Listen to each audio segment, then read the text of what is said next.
Good morning student, आपका नए video में स्वागत है। मैं हूं सुरेश मेहरा। आज आपको मैं सार्वयिक गुणनखंड पढ़ाऊंगा। अब सार्वयिक गुणनखंड, अभाज्य गुणनखंड की हम बात पहले कर चुके हैं, तो सार्वयिक गुणन जो पढ़ेंगे तो सार्वयिक गुणनखंड क्या होते हैं। सार्वयिक गुणन करने के पहले हमें गुणनखंड याद करने होते हैं कि गुणनखंड अभाज्य गुणनखंड नहीं, सिर्फ गुणनखंड।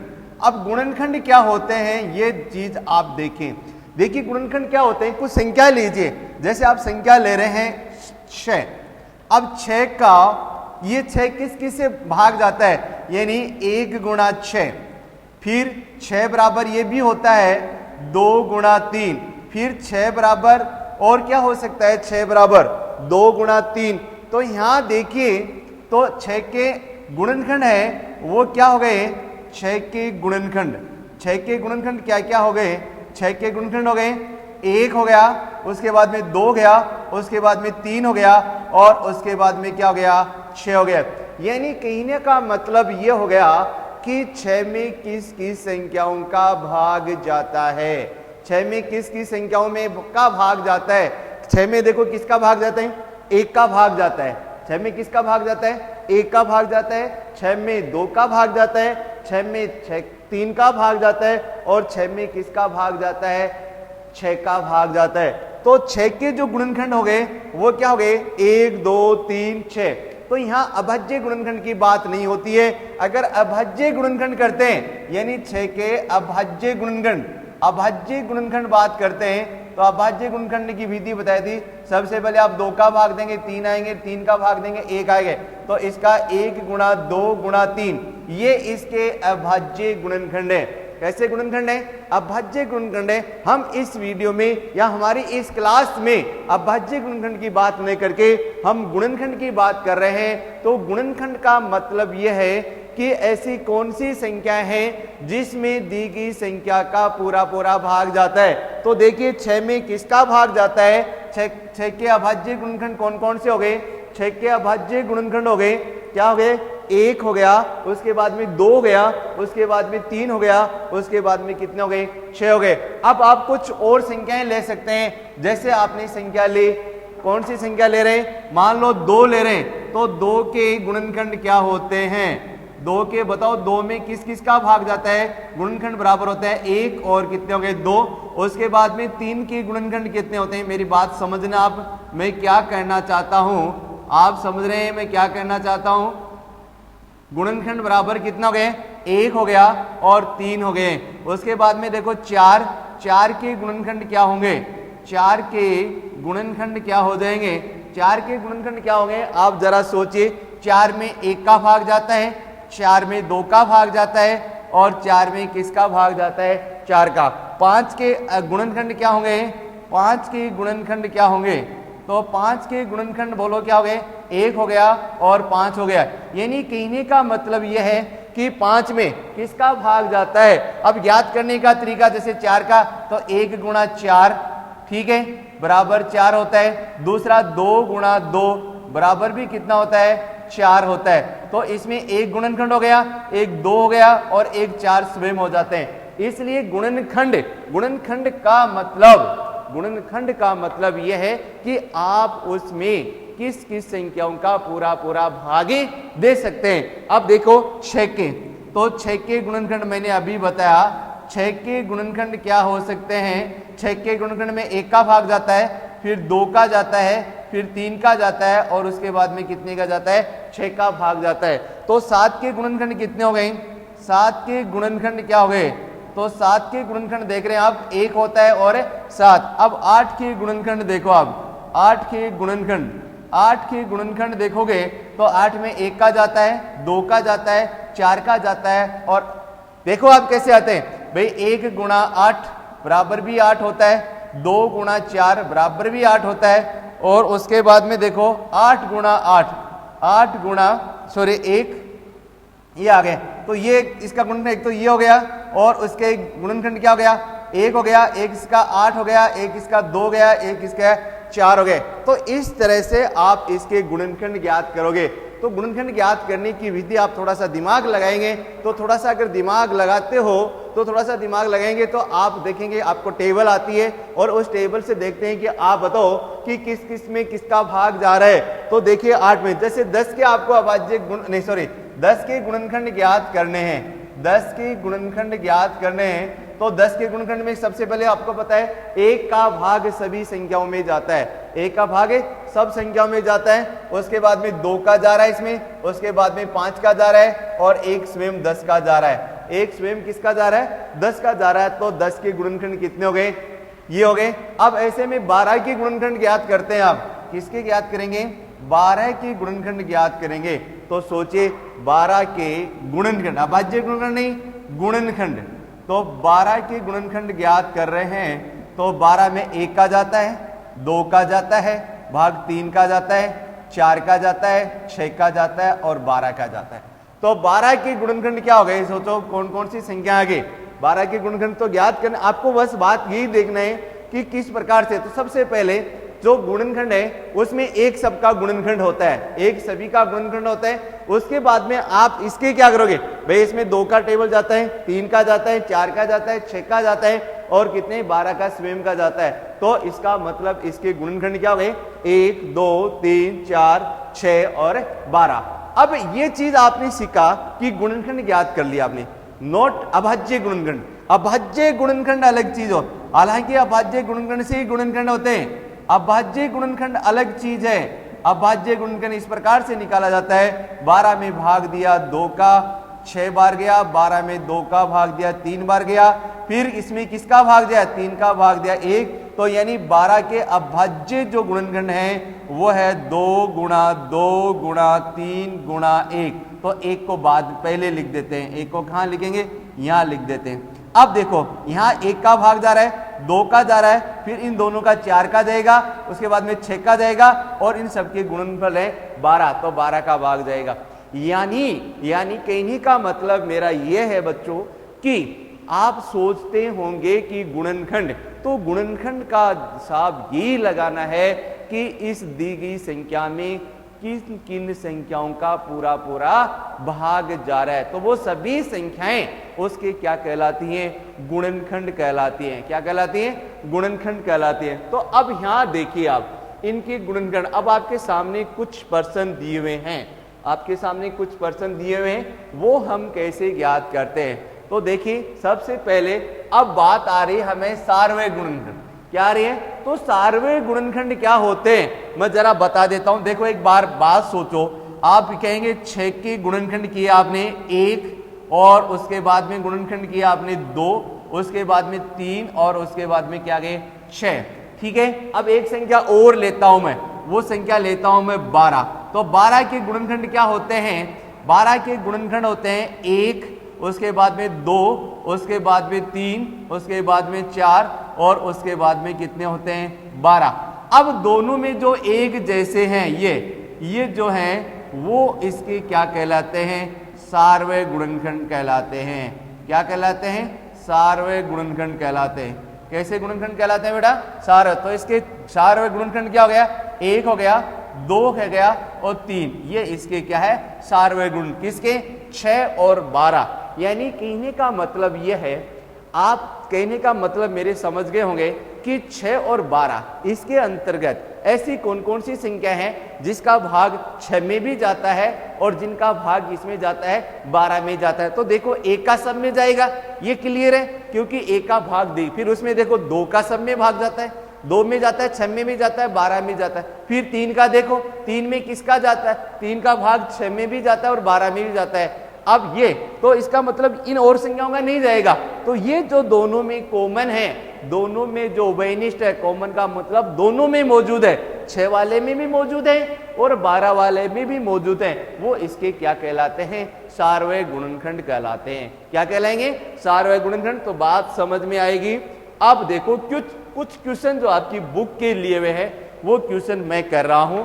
पहला जो क्वेश्चन है वो है कि 20 और 28 का सार्वय गुणनखंड ज्ञात कीजिए। तो इसका हल क्या हो जाएगा? ये देखो इसका हल क्या हो गया? 20 के गुणनखंड लिखोगे आप। क्या लिखोगे? 20 के गुणनखंड।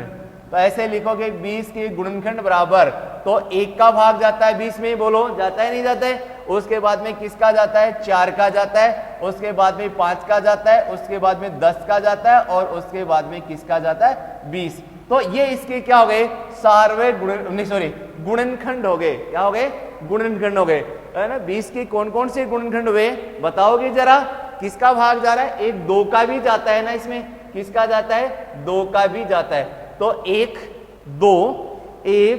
2 4 5 10 और 20 ये इसके क्या हो गए, गुणनखंड हो गए।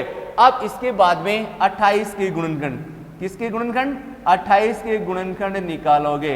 तो 28 के गुणनखंड बताओ। 28 में पता है सबको 1 का भाग जाता है, पता है नहीं है, 1 का भाग जाता है। उसके बाद में मैंने बताया कल भाजकता के नियम में 2 का भी भाग जाएगा।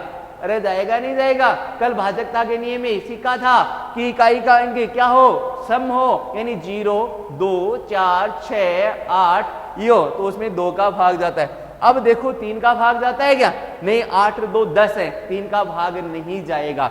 तो किसका जाएगा, 4 का जाएगा। पता है 4 का भाग 5 का नहीं जाएगा, 5 का नहीं जाएगा क्योंकि इकाई का अंक 0 और 5 नहीं है। अब 6 का भाग 3 का नहीं जा रहा है, तो 6 का भी नहीं जाएगा। उसके बाद में देखो 6 का भी नहीं जाएगा। उसके बाद में देखो 7 का भाग जाएगा। किसका भाग जाएगा, 7 का भाग। 7 के बाद में किसका भाग जाता है, 14 का भाग जाता है, और उसके बाद में स्वयं 28 का भाग जाता है। तो अब ये जरा दोनों में नजर डालिए। हाँ बेटा, दोनों में नजर डालोगे तो 20 के गुणनखंड हो गए, 1 2 4 5 10 और 20, और 28 के दोगे 1 2 4 7 14 और 28। ठीक है। तो यहां जब बात आ रही है आपके सार्वैक गुणनखंड की, क्या बात आ रही है, सार्वैक गुणनखंड, सार्वैक गुणनखंड। अब सार्वैक गुणनखंड की बात जहां आ रही है तो सबसे पहले ये देखो दोनों में कॉमन क्या है, 1 है। उसके बाद में दोनों में क्या है, ये 2 है, तो ये 2 आ गए। उसके बाद में दोनों में क्या है, 4 है, 4 क्या गया, 4। अब इनके अलावा कोई ऐसी संख्या है जिसका दोनों में भाग जाता हो, दोनों में क्या हो, भाग जा रहा हो, नहीं है, दोनों में भाग नहीं जा रहा है। इसलिए इनके सार्वैक गुणनखंड क्या हो गए, 1 2 और 4। 1 2 और 4 का मतलब ये हो गया कि 20 में 1 का भाग जाता है, तो 28 में भी किसका भाग जाता है, 1 का भाग जाता है। ऐसे ही 20 में 2 का भाग जाता है, तो 28 में भी 2 का भाग जाता है। ऐसे इसमें 4 का भाग जाता है, तो इसमें भी 4 का भागे जाता है। तो ये चीज आपके समझ में आई। ठीक है। अब देखो क्वेश्चन नंबर आपका 2 है, वो है 15 और 25, 15 और 25। अब और 15 और 25 की जो बात हम कर रहे हैं, 15 और 25 की जब बात कर रहे हैं कि इनके सार्वैक गुणनखंड, तो इसका हल सबसे पहले आप बताओ 15 के गुणनखंड क्या आएंगे, कोई बताएगा मेरे को, कौन बताएगा, बताओ देखे, बताएंगे, कौन बताएगा, है आप बता दोगे, चलो नहीं बता, मैं बता देता हूं। सबसे पहले 15 के गुणनखंड में तो आपको पता है कि 1 का भाग तो सब में जाता है, फिर इसमें 15 में 2 का भाग जाता है क्या, नहीं जाता है। किसका जाता है, 3 का भाग जाता है, और उसके बाद में किसका जाता है, 5 का जाता है, और 5 के अलावा फिर किसका जाता है, स्वयं में 15 का जाता है। और किसके गुणनखंड, 25 के गुणनखंड, 25 के गुणनखंड। तो 25 के गुणनखंड क्या होते हैं, 25 में 1 का जाता है, 5 का जाता है, और किसका जाता है, 25 का जाता है। कोई और संख्या है, नहीं है। तो इसके सार्वैक गुणनखंड एक तो ये हो गया, एक तो सबका सार्वैक गुणनखंड होता है, और एक ये हो गया। तो देखो इनके सार्वैक गुणनखंड क्या आ जाएंगे, बोलो सार्वैक गुणनखंड क्या आएंगे, तो सार्वैक गुणनखंड आ जाएंगे, बोलो 1 और क्या है 5, ये इसके क्या हो जाएंगे, आंसर हो जाएंगे। तो जरा ध्यान देने की जो बात हम कर रहे थे सार्वैक गुणनखंड, तो देखिए सार्वैक गुणनखंड की बार बार जो हम बात कर रहे हैं बेटे, सारे गुणनखंड क्या होता है कि वह संख्याएं जिनका दी गई संख्याओं में पूरा पूरा, वह कौन कौन सी संख्या है, तो सारी संख्याएं आपको लिखनी है। अब देखो ये आपके मैंने 2 क्वेश्चन कर रहे हैं। तीसरा क्वेश्चन आपका ये है 35 और क्या है, देखो सी, ये जो पर्सन है सी, 35 और क्या है आपके पास में 35 और 50। तो 35 के क्या लिखोगे आप, 35 के गुणनखंड क्या लिखोगे, 35 के गुणनखंड। तो 35 के गुणनखंड क्या आएंगे, 35 में किसका 1 का भाग जाता है ना, 2 का नहीं जाता है, क्योंकि इकाई का अंक 5 है। तो अब इन दोनों का योग 8 हो रहा है, यानी 9 नहीं हो रहा है, इसलिए 3 का भी नहीं जाएगा। तो इसमें आपको पता है कि इसमें 5 का जाएगा और 7 का जाएगा और इसमें 35 का जाएगा।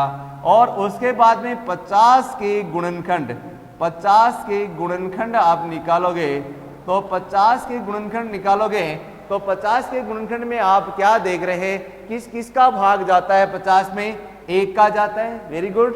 उसके बाद में किसका जा रहा है, 5 का जा रहा है नहीं जा रहा है, 5 का जा रहा है। 5 के बाद में उसमें किसका जा रहा है, 10 का जा रहा है, किसका जा रहा है, 10 का जा रहा है। 10 में बाद में किसका जा रहा है, 25 दूनी 50 है ना, और 50 से कम 50 में का जा रहा है। तो एक बात ध्यान रखने वाली जो बात है, एक तो एक और एक वो संख्या, वो इसके गुणनखंड होते ही होते हैं, ठीक है। अब देखो एक कॉमन क्या है दोनों में, एक तो ये है और एक ये 5 है, इसके अलावा कोई संख्या है दोनों में जिसका भाग जा रहा है, तो इसके क्या हो जाएंगे, सार्वय गुणनखंड क्या आ जाएंगे, बोलो आप बता सकते हो ना, अरे बता सकते हो ना, सार्वय गुणनखंड क्या है, सार्वय गुणनखंड 1 और क्या है 5, 1 और सार्वय गुणनखंड क्या है 5। तो इस प्रकार से हमने आज इस वीडियो में ये सीखा, हमारी इस क्लास में ये सीखा कि गुणनखंड क्या होते हैं। तो गुणनखंड वह सभी संख्याएं होती हैं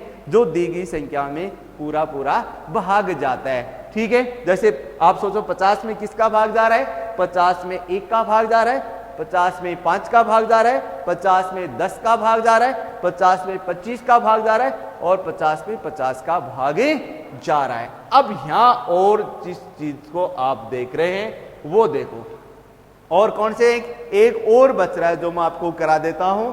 ये आपका जो डी मैंने लिया है, एक क्वेश्चन लिया है 56 और क्या है 56 और 120।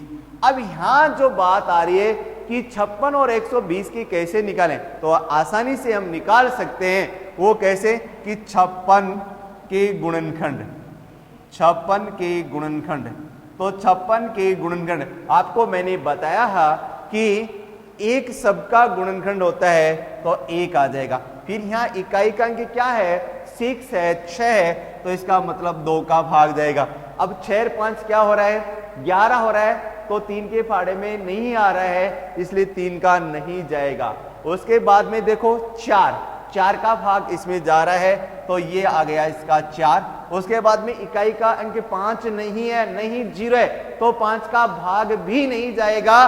तो अब इसका मतलब 6, अब 6 का भाग इसलिए नहीं जाएगा क्योंकि उसमें 3 का भाग नहीं जाता है। अब देखो 7, तो 7 का भाग जाता है, 7 8 56, तो 7 का भाग भी चला जाएगा, 8 का भाग भी चला जाएगा और 14 का भाग भी चला जाएगा। 14 चौको 56।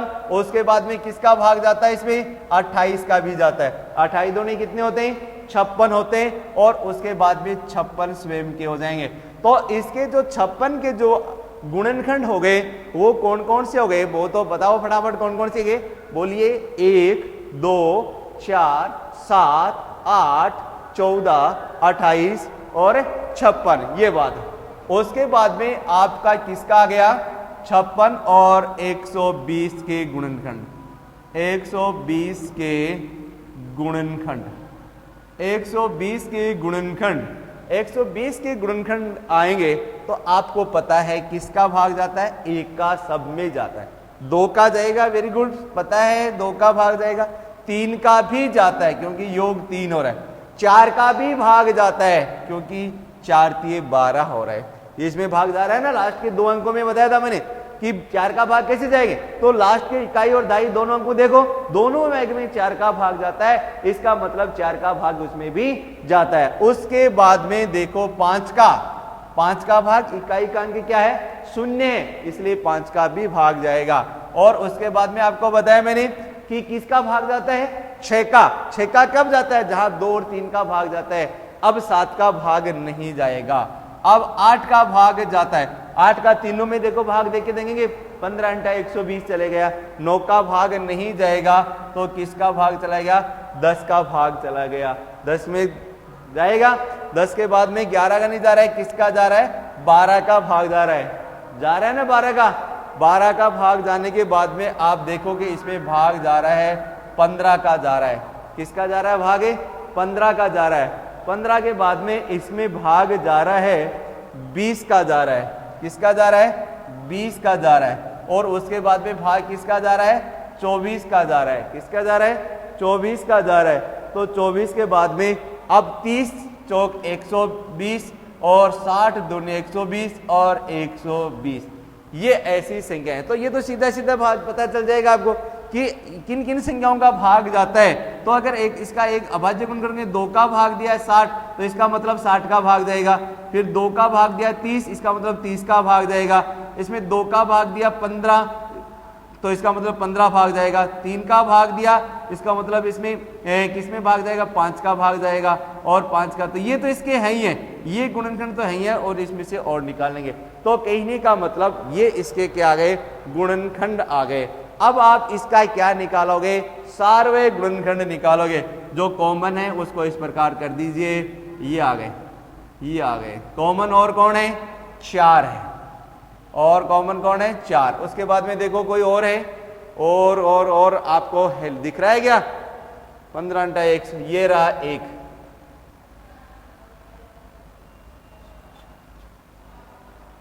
अब इसमें 6 का भाग जा रहा है क्या, 6 5 11 नहीं जा रहा है। तो इसके सार्वय गुणनखंड क्या हो गए, सार्वय गुणनखंड को क्या क्या हो गए, बोलो सार्वय गुणनखंड। तो सार्वय गुणनखंड ज्ञात करेंगे, तो सार्वय गुणनखंड, तो सार्वय गुणनखंड बराबर हो जाएगा 1 2 4 और 8। ये इसके क्या हो गए, सार्वय गुणनखंड हो गए। तो अब बात कर रहे थे सार्वय गुणनखंड की, तो यहां समझ में आ गया कि आपके सार्वय गुणनखंड क्या होते हैं। अब अगर संख्या हमें क्या होते हैं, ज्यादा द्विवीय हो, कितनी द्विवीय हो, ज्यादा संख्या द्विवीय हो, यानी संख्या कितनी द्विवीय हो, यहाँ 2 संख्या द्विवीय हो। अगर आप 3 संख्याएं द्विवीय हो और उनके सार्वय गुणनखंड ज्ञात करना है तो 3 ले लेंगे, इसमें हमें कोई दिक्कत नहीं है। 3 संख्याओं का सार्वय गुणनखंड ज्ञात करना, 3 संख्याओं का सार्वय गुणनखंड ज्ञात करना।